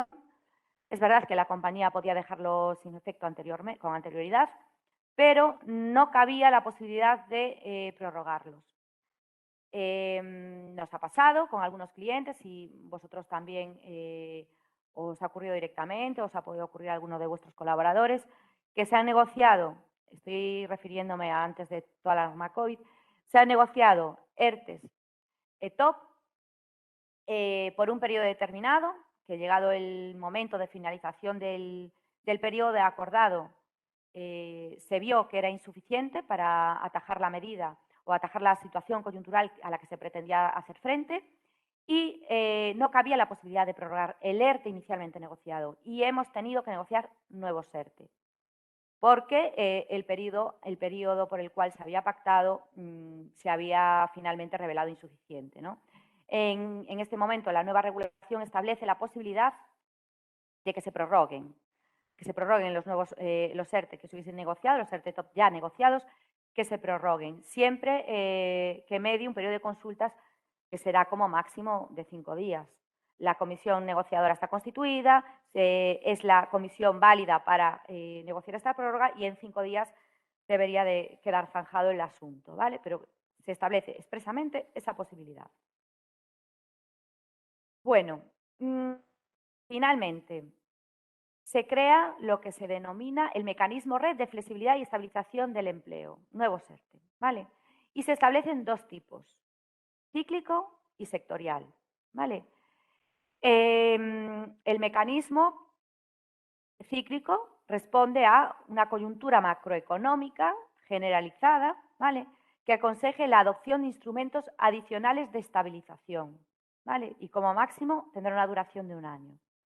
Y la sectorial está pensada para aquellos casos en los que un sector sufre algún tipo de cambio que genera una necesidad de recualificación, transición profesional, alguna especie de reconversión que afecta a un sector específico y determinado, ¿vale? Y como máximo también se establece 1 año con 2 prórrogas de 6 meses. Se deberá de contar en este caso con un plan de recualificación. Hay cuestiones comunes, ¿vale?, tanto al cíclico como al sectorial, y la fundamental es que es el Consejo de Ministros quien tiene que activar previamente este mecanismo, ¿vale? Si se produce alguna de esas dos situaciones, si se produce una situación coyuntural de tipo macroeconómico que hace que sea aconsejable adoptar estos instrumentos, en realidad creo que está pensado para que bueno, esperemos que no vuelva a ocurrir, ¿no?, pero una situación como la que nos hemos visto todos afectados por la situación pandémica generada por el COVID, que no sea a lo mejor ni siquiera sanitaria, pues cualquier otro tipo de circunstancia macroeconómica que haga necesario impulsar y poner en marcha estas medidas. Lo que entiendo es que se quiere establecer un mecanismo que de alguna forma facilite y agilice el poner en marcha pues esta posibilidad, ¿no? Una vez activado, las empresas pueden solicitar a la autoridad laboral la reducción de la jornada, la suspensión de los contratos. El Consejo de Ministros lo pone, le da, digamos, al botón de on y a partir de ahí las empresas lo pueden solicitar. Se abre un periodo de consultas y la actividad laboral resuelve como máximo en 7 días. Y las personas trabajadoras tendrán derecho a prestación. Es como una especie de posibilidad de acogerse a, entre comillas, ERTEs masivos. Bueno, que por el Consejo de Ministros se deje constancia, se ponga en marcha y se active, pues con base a esas dos circunstancias. La cíclica, que es respuesta a una situación coyuntural macroeconómica, o la sectorial, que afecta a determinados sectores específicos, ¿no? Estoy pensando ahora, pues, cómo podría haberse activado en relación con aquellos sectores que han estado, por ejemplo, afectados con el desabastecimiento de los microchips, ¿no? Quizá esté pensado, pues eso, por una parte, para situaciones puedan ser asimilables a la del COVID, que ha afectado a todo el país, ha sido afectado, si bien era sanitaria y nació como sanitaria, ha afectado a la economía de manera generalizada, o sectorial, que está de manera más directa relacionada con un sector o unos sectores específicos y determinados. Bueno, yo creo que estas son las 4 cuestiones, ¿vale?, más significativas que se abordan con este Real Decreto 32/2021 con el que hemos cerrado el año, ¿no?, con el que hemos cerrado el año y con el que estamos empezándolo para adaptarnos, ¿no?, para adaptarnos a la nueva legalidad. Creo que es lo fundamental, lo hemos analizado, si bien es cierto que, bueno, quedan cuestiones de interpretación y de matiz, pues sí que de una manera más o menos global hemos hablado especialmente de la limitación de la temporalidad, la simplificación de los contratos, los cambios en materia de negociación colectiva, de subcontratación, que está también vinculado con la aplicación de convenios, y las medidas de flexibilidad, ¿no?, sobre todo la nueva, porque en relación con las anteriores, como ya os decía, simplemente se mantienen las causas y se abordan cuestiones más, no anecdóticas, pero sí de procedimiento, ¿no?, de simplificación y reducción de plazos. Bueno, pues quiero daros las gracias a todos por participar en el primer encuentro clave de este 2022. Es mucha materia. Bueno, espero haber arrojado un poco de luz y haber aportado y que de alguna manera esta exposición nos sirva a todos, ¿no? Para reflexionar, haber sembrado también alguna duda para que todos analicemos y volvamos a leer y volvamos a interpretar y pongamos en común. Y nada, simplemente si alguien quiere hacer alguna pregunta, pues podemos dedicarle unos minutos a ello. Si no, pues en todo caso las podréis plantear más adelante por correo electrónico, porque estoy segura de que quizá todas no podamos abordar. Sí, muchas gracias, Noelia. Muy En bien. este sentido, vamos a aprovechar estos últimos minutitos para hacer algunas preguntas, que ha habido muchísimas, porque suscita muchísimas dudas, como es normal, la reforma. Y te planteo algunas, por ejemplo, sobre los contratos de obra, así en general, que había algunas personas que nos decían, ¿podéis aclarar el contrato por obra? No quedaba muy claro si desaparecía o si se podía seguir utilizando, para que concluyas, digamos, ese bloque y le quede claro a todo el mundo si se puede seguir utilizando en estos 3 meses siguientes y la duración máxima que podría tener. Vale, bueno, pues lo cierto es que se establece expresamente en la disposición transitoria que se puede celebrar hasta el 30 de marzo del año 2022. Vale, lo cierto es que también se limita a que como máximo podrán durar 6 meses. Vale, entonces, desde el día 31 de diciembre hasta el 30 de marzo del 2022 podremos seguir celebrando contratos por obra, teniendo muy presente que como máximo podrán durar 6 meses. Pero entiendo que quizá la duda también va un poco por qué ocurre con los contratos por obra o servicio determinados que tenemos ahora mismo en vigor, ¿no? Bueno, pues en relación con esos contratos, a ver, si bien es cierto que siempre cabe pues, que alguien realice una interpretación diferente, pero yo creo que estoy bastante segura de que la correcta es que los contratos que se hubiesen celebrado con anterioridad a la entrada en vigor de esta norma se rigen por la norma al amparo de la cual se celebraron, ¿vale? Por lo tanto, podrán durar, ¿vale? Pues el tiempo que estaba previsto, ¿vale? O sea, el contrato por obra, todos sabemos que puede durar lo que dure la obra. Finalizada la obra, el contrato debe finalizar. Pero además de esto, tiene una duración máxima, que es la que se establecía en la anterior regulación del artículo 15, que es de 3 años. Entonces, si ahora mismo nosotros tenemos un contrato por obra o servicio determinado que se va a extender más allá de esos 6 meses y más allá del 30 de marzo, no debemos de preocuparnos si el contrato está correctamente realizado, si efectivamente tiene su justificación en la realización de esa obra o servicio determinado. Teniendo en cuenta que se realizó al amparo de la normativa anterior, se sigue regulando por esa normativa anterior. Finalizará cuando finalice la obra. Perfecto. Y en relación con los contratos temporales, los nuevos contratos temporales que se regulan, nos plantean ciertas dudas varias personas en relación con lo siguiente. Generalmente ellos venían contratando, por ejemplo, para sábados y domingos a cierto personal.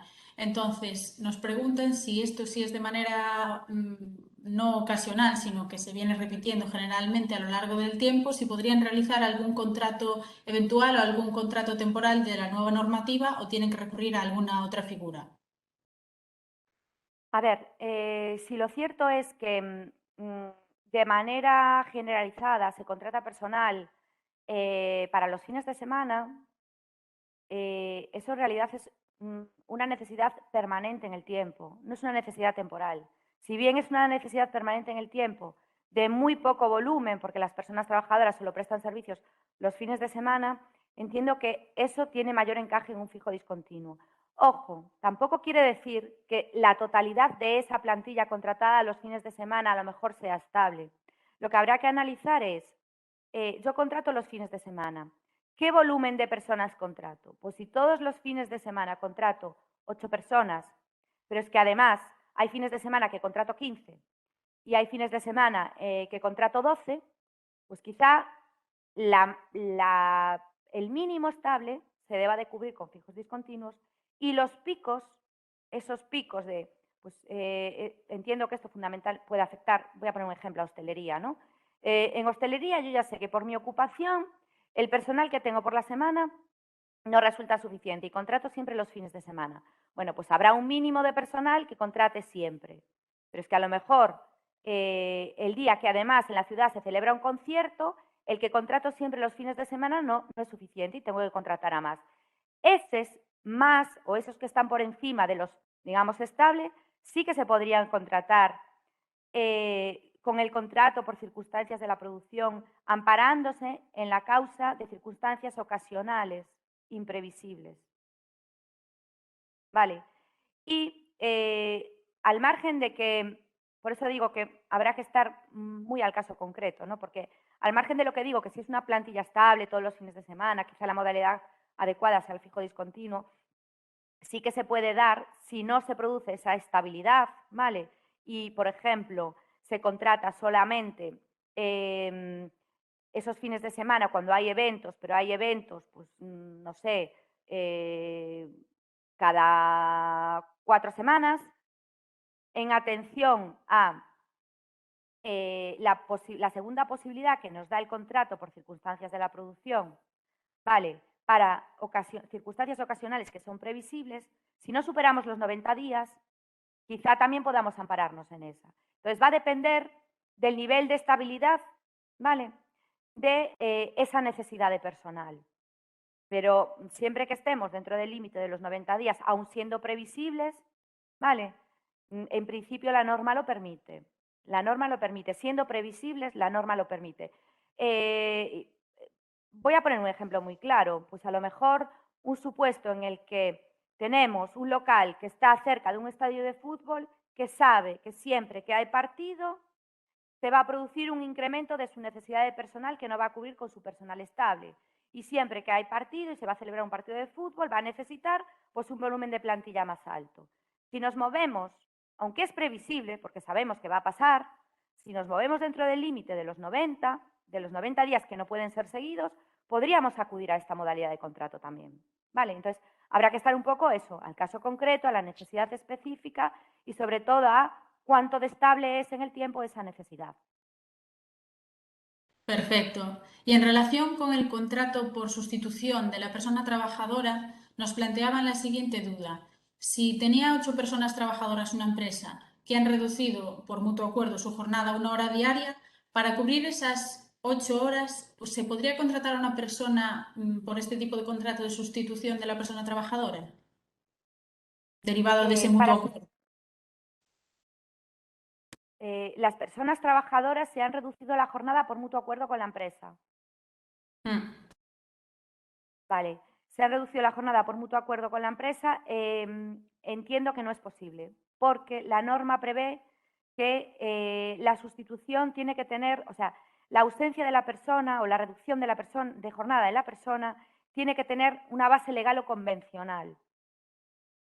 Vale, tiene que responder a algunas de las causas legalmente establecidas o convencionalmente establecidas, pero las establecidas convencionalmente normalmente son las mismas, por cuidado de hijo, por cuidado de mayor. Vale, tal y como está redactado, considero que no cabría si la reducción se produce simplemente por mutuo acuerdo.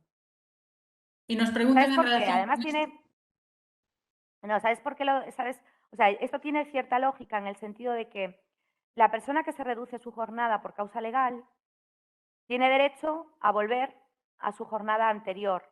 No se produce una modificación de su contrato. Su contrato sigue siendo a tiempo completo, ¿vale? Pero con la jornada reducida por causa legal. Sin embargo, si una persona tiene un contrato a tiempo completo y lo reduce de común acuerdo con la compañía, se produce una novación del contrato que ya deja de ser a tiempo completo para ser a tiempo parcial. Por lo tanto, el resto de jornada, si la empresa la necesita, no es temporal, porque la persona no puede exigir volver a tiempo completo. No sé si me he explicado. Un poco... Nos preguntaban en relación con esto, por ejemplo, también si sería posible para cubrir una baja por IT, una baja de incapacidad temporal. Este contrato, sí, por supuesto. Una baja de incapacidad temporal encaja precisamente en el primero de los supuestos. Sería el caso de sustituir a una persona con derecho de reserva de puesto de trabajo. El contrato lo tiene temporalmente suspendido por su situación de baja médica, pero sí que tiene ese derecho a reserva de puesto. Por lo tanto, es el caso por excelencia, además, para esta modalidad de contrato. Muy bien, y en relación con los contratos formativos, nos traslada la siguiente pregunta. ¿Qué pasa con los contratos formativos actuales que están en vigor desde antes del 31 de diciembre de 2021? ¿Si se pueden continuar prorrogando o cuál es la interpretación que haces de la norma en este sentido? Bueno, en relación con eso, me remito un poco a lo mismo que he dicho respecto del contrato por obra. ¿Vale? Esos contratos se han celebrado al amparo de una norma que estaba vigente cuando se llevaron a cabo. ¿Vale? Entonces, esos contratos se seguirán rigiendo por la norma bajo cuyo paraguas se ha llevado a cabo. ¿Vale? No se ven alterados ni modificados, ni pierden vigencia, ni dejan de existir, ni se modifican sus condiciones por el hecho de que se haya ahora publicado esta reforma que no afecta a esos contratos. En adelante, los contratos formativos son los dos que se están regulando, pero los que estaban en vigor se siguen regulando por la norma que los ampara. ¿Vale? En este sentido, sería interesante que aclarases, porque hay varias preguntas repetitivas sobre esta cuestión, ¿cuándo realmente entran en vigor los nuevos tipos de contratos formativos? ¿En qué fecha? Se establece en la disposición transitoria, que no recuerdo ahora el número de la disposición transitoria, se establece que entra en vigor en marzo. Perfecto. Y ya una última pregunta, porque no tenemos tiempo para más, es en relación a los expedientes de regulación temporal de empleo. Nos preguntan por el tema de la subida de la luz, si piensas que sería posible aplicar el nuevo mecanismo RED o si no, qué tipo de ERTE se podría aplicar amparado en esa subida del coste de la luz. Un ERTE amparado en la subida del coste de la luz. Bueno, se podría amparar en el nuevo ERTE si el Consejo de Ministros considera, ¿vale?, que se da esa circunstancia, esa situación cíclica, o sectorial, considera que esa subida de los precios de la luz está produciendo un impacto de gran relevancia en determinados sectores y pone en marcha el mecanismo. Para el nuevo ERTE siempre vamos a necesitar, con la actuación activa de la Administración. Y si eso no se produce, pues en principio no podríamos acogernos al nuevo ERTE. Y en relación con los anteriores, lo que hay que tener en consideración es que las causas, ¿vale?, que amparan la puesta en marcha de un ERTE siguen siendo las mismas. ¿Vale? Entonces, la empresa que esté afectada por esa subida de los precios de la luz deberá de poder justificar que tiene una situación temporal, porque el ERTE es temporal, una situación coyuntural, ¿vale? Esa subida de la luz que esperemos por todos que sea efectivamente una cuestión temporal, pero debe de poner en relación esa situación o esa subida de la luz con las causas que están normativamente previstas, que son las causas económicas, causas técnicas, causas productivas o causas organizativas.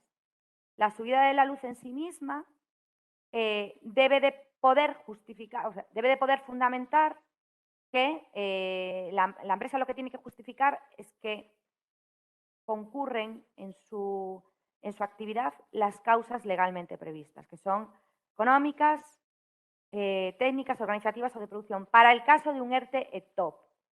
Vale. Si la pregunta es si podría justificarse por fuerza mayor la subida de la luz, creo que es difícil que encaje en el concepto de fuerza mayor, salvo que fuese, sin ánimo de restarle importancia a lo muchísimo que ha subido, que todos lo vemos, ¿no?, salvo que se produjese un pico que determinase pues, prácticamente un apagón para todos porque nadie la puede pagar. En ese supuesto quizás estuviésemos hablando de fuerza mayor, pero en la subida de la luz, como la estamos sufriendo todos, creo que no encaja en el concepto de fuerza mayor, por lo tanto no ampararía un ERTE por fuerza mayor.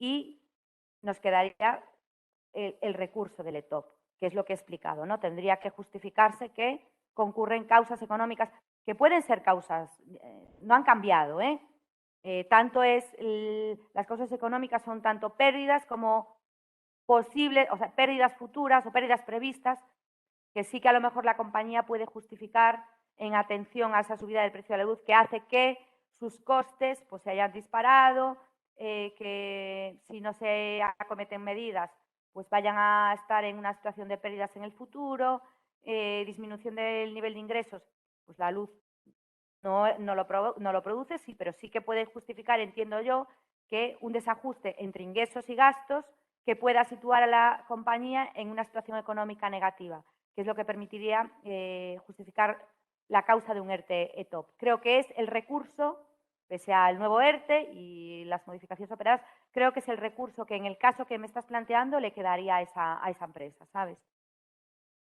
Perfecto, pues muchísimas gracias. Por falta de tiempo vamos a tener que dejarlo aquí. Te agradezco a ti, Noelia, la exposición, ha estado muy interesante, y también a todos los asistentes. Muchas gracias por acompañarnos en este nuevo encuentro clave. Os indico además que si estáis interesados en solventar algún tipo de cuestión, alguna duda, os he dejado a través del chat el correo de Noelia para que podáis contactarla. Es noelia.martinez@grupoclave.es, y de todos modos también os emplazo a una formación, ¿vale?, más detallada, más exhaustiva, que se realizará desde Grupo Clave sobre estas cuestiones de la reforma laboral y su aplicación a la práctica de las empresas y las organizaciones, ¿vale?, para verlo un poquito más en detalle. Así que, sin más, os doy de nuevo, reitero las gracias por acudir y feliz año a todos. Un saludo.